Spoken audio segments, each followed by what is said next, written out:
Hello and thank you for being here.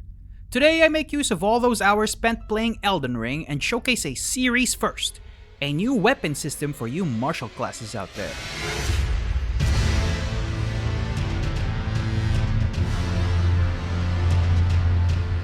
Welcome to my wife is the MC, and thank you all for helping us reach 100 subs while I was out playing in the lands between. So what have we got here today? Today is the start of a new series of homebrew content from the newest FromSoftware blockbuster, Elden Ring. In a series first, we'll be looking at From's really cool weapon scaling system and see how we can put it in our D&D games. Do take note that this is only the first video for my Elden Ring homebrew. The next video will be on Ashes of War and Affinities, and future videos will be full-on magic items from the lands between.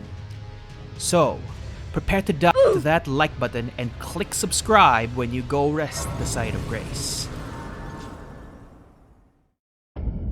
Part 1. A Small Step. Given the open world nature of Elden Ring's character building, it's hard how to make a homebrew subclass of any sort beyond the starting classes. Most of Elden Ring's customization falls under gear, weapons, and stats, with very few restrictions on how to build them. So I opted to start a bit small with a scaling system because I think it opens up a new dimension to the PHP's weapons. Also, I'm actually not sure if this has been done before. I've done a bit of research that has something similar from Dark Souls 3, but I like to think my approach is different. I'll link what I found in the description below anyway, just so you can compare between the different ways of adding scaling to D&D. Before we dive deep into the new rule set though, we should look at the existing rules that we're gonna be changing in Part 2, Sizing Up the Opposition. I'm sure you know by now how attacking works as described in the player's handbook, but let me outline the stuff that's about to change. In the PHB, attacking works with three different things. First, the D20. Second, whether or not you're proficient with a weapon. And third, your ability modifier. It's a simple additive process, and if you hit, that same ability modifier is used to add to your weapon damage. For the Tarnished Husbando's Cookbook, we'll be doing away with that ability modifier. Similarly, we'll be doing away with finesse. Now, hold on. I know what you're thinking. DMV, are you about to neuter all rogues and cut down on the god stat? Well, what is Elden Ring if not cutting down the gods? Don't worry, my dear rogues and dex mains, for this system doesn't abandon you. Let's look over at the rules in Part 3, Tip the Scales. So let's break down how armament scaling works. This rule system splits that ability modifier into two pieces. First is scaling value. This is the stuff you find in nearly every weapon in the game, except for crossbows. What the heck is up with that, FromSoft? Anyway, for D&D, I basically added a new attribute to weapons called scaling values. You have your damage, your cost, your weight, and your properties. This is what I'm adding in. These scaling values tell you the attributes and the grade. For example, a dagger is Strength D and Dexterity C. Another example is the club, which is simply Strength B. So what do these grades mean and how do they relate with the ability? The grade is basically the maximum value from your ability score modifier that you can apply to the weapon.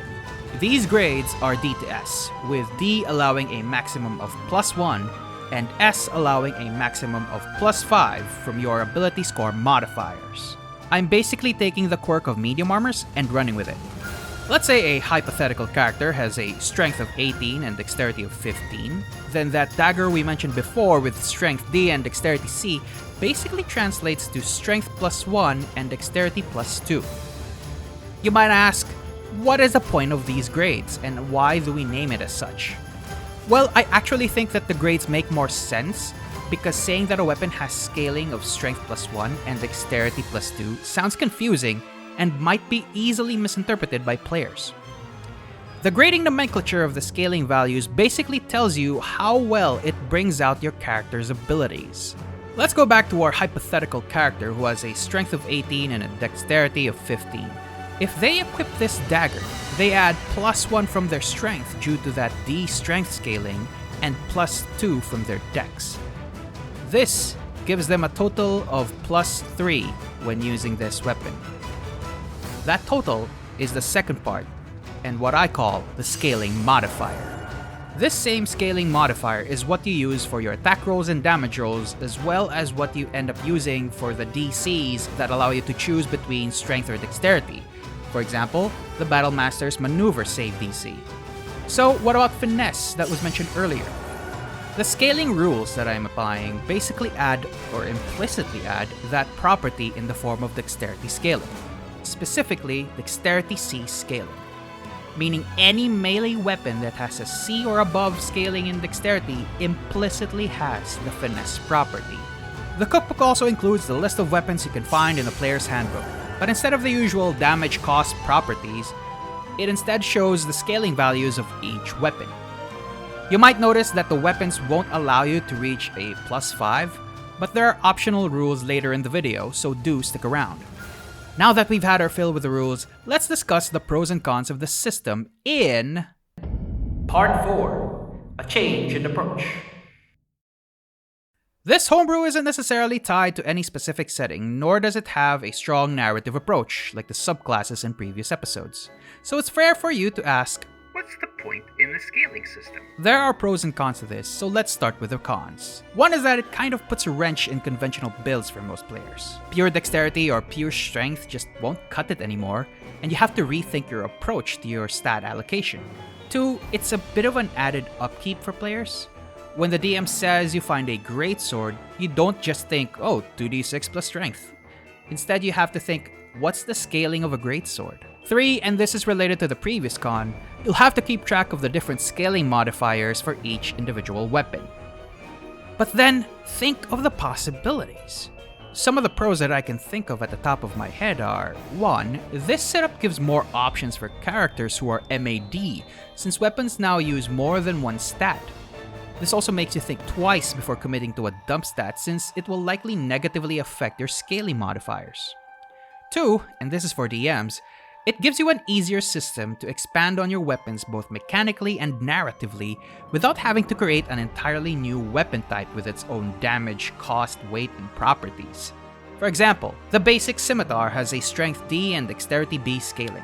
But what if you have a land of beastmen whose scimitars are heavier and rely on strength?